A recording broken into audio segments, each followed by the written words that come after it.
The Mojave Wasteland, home to Caesar's Legion and haven to such elite soldiers as Fredicles, Jonicus, and this guy. And also my good friend, Biggest Dickus. Who am I kidding? All these guys suck and are expendable. That's why in this video I'll present a Caesar commander deck that doesn't care about its creatures. It's all about Caesar, baby. Welcome to Absolute Cardboard, where we focus on budget decks, cool accessories, and building a collection you can be proud of. In today's video, Caesar. Not the pizza guy, the Fallout guy. Well, I guess the Fallout guy could also have been a pizza magnate in the Wasteland. The lore isn't really clear about that sort of thing and that particular part of Italian cuisine in everyday lives of the Fallout people. Now, before we get to the rest of the video, I want to clarify that I think the Caesar precon deck is totally fine. It's good. You get Caesar, you get Mr. House. I love it. But it's not super specifically built for Caesar. It works, but this deck will be focused exclusively for Caesar and be constructed in such a way as to offer an alternative to the playstyle of the precon. So if you're looking to expand out of the precon or just maybe want a unique take on Caesar, keep watching. Caesar, Legion's Emperor, is a 4-mana value Mardu human soldier. It's a 4/4, and whenever you attack, you may sacrifice another creature. When you do, choose 2. Create 2 1/1 red and white soldier creature tokens with haste that are tapped and attacking. You draw a card and you lose a life, or Caesar deals damage equal to the number of creature tokens you control to target opponent. Now, one key thing here is that Caesar does not need to be attacking himself. Anytime any of your creatures attack, Caesar will trigger, meaning he can sit back and let those chum stains go out and off themselves for his glory. We're going to leverage that by having a lot of disposable creatures, where we don't really care if they go into combat and don't come back home. In fact, that's the goal of the deck. Play the control game and win with Caesar through a couple of turns where we make a lot of tokens all at once. This deck comes in at bracket 2, and I think that's really spot on for the power level of this particular deck. If you want to power up some, there are plenty of different avenues to go to upgrade the power of the deck. Now, similar to the precon, this deck cost about $50 at the time of recording, with only 2 cards above $2. And without further ado, I present a chore like any other, and we will start with the mana base. You can actually run a fairly inexpensive 3-color mana base, mostly because we can rely on the tainted lands for some extra inexpensive quality lands. This is what I would run, but if you have shock lands or fetch lands, feel free to throw those in. I run 4 utility lands that I think are very in tune with what this deck wants to do. Dust Bowl because it's the best land in all of Commander, and Blast Zone because it's a literal board wipe on a land. Honestly, Blast Zone may be one of those super underrated lands in Commander. Now, Coven Encampment will get you a couple of temporary creatures. This deck will generate some temporary tokens, and these tokens are prime targets to sacrifice to Caesar. You can get a card with one, or trigger the damage, or just get 1 temporary token and turn it into 2 permanent tokens. Rounding out the utility lands is Care Keep. For just 2 mana, you can make a 0/1 Cobalt, which still count towards Caesar's damage trigger and can be sacrificed just as well as any other creature. I'm going to try something different here, so bear with me. Or for those more lore-inclined, Yao Guai with me. We'll run the 2 best ramp we can, Arcane Signet and Soul Ring, but this deck will run no other Signets or Talisman or any other 2-mana ramp. Instead, we're going to run all 7 Bobbleheads. You could say the ramp is kind of special. So here's my thinking. We're essentially a control deck, so we're going to be passive except for a few turns. The worst thing that a control deck can do in Commander is pass turns and do absolutely nothing. So hopefully we can amass enough Bobbleheads to not necessarily win the game, but at least advance our position while remaining vigilant to the dangers of the rest of the game. Also, let me know in the comments if you've ever won a game through the luck Bobblehead effect. Were you able to do it casually, or do you have a specific deck built around winning via Bobbleheads? One of the things that make us play passive is Mardu's excellent single target removal, which we can generally use at instant speed. We'll start with a trio of dual-faced cards in Kabira Takedown, Sundering Eruption, and Hagra Mauling.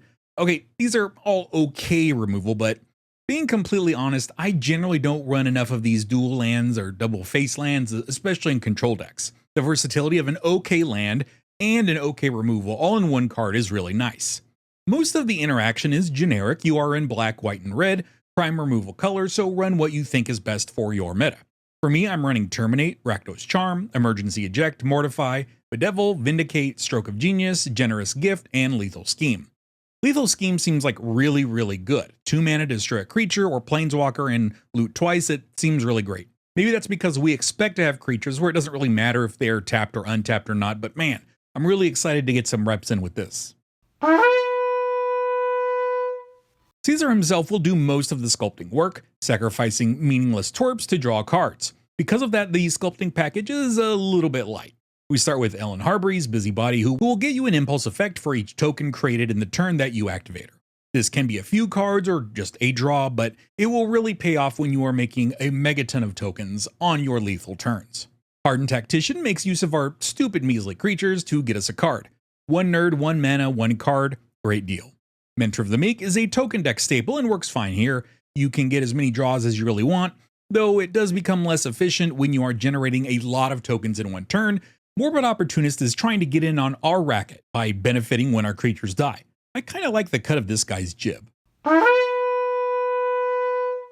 We're a control deck, yes, we're going to run a lot of wipes. Just like they're Costco guys, and they're going to exploit child labor.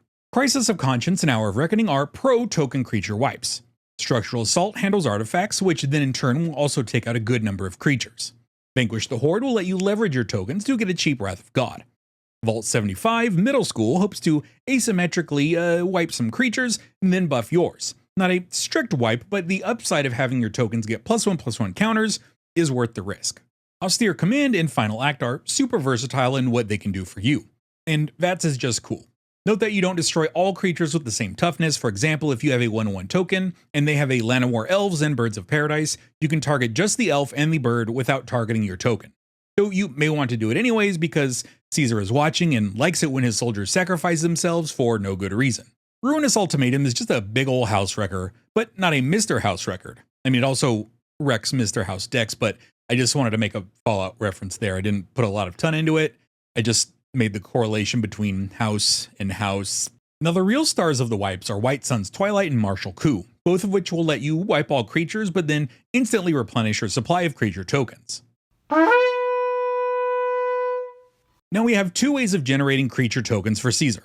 Slow and steady and all at once, and this section will highlight the slow and steady. These are token generators that you want to leverage with Caesar to get the occasional card draw and function as disposable blockers until you can start making lethal hordes and dealing lethal damage with Caesar. Dreadhorde Invasion is okay for this. Obviously you would want to play something like Bitter Blossom, but that's still a pricey card and this is a budget deck. The trick to make Dreadhorde Invasion about as good as Bitter Blossom is to make sure you sacrifice the army token when you can. See, it only makes a new token if there are currently no zombie army tokens in play, so to get the generation from it, there has to be no zombie token in play. Now, there may be some scenarios where it does behoove you to build up a zombie army token, but just know when to aim for which goal. Daring Piracy will make 1 temporary pilot, so like we talked about with the other temporary creatures earlier on, try to sacrifice those to turn their temporariness into permanentness.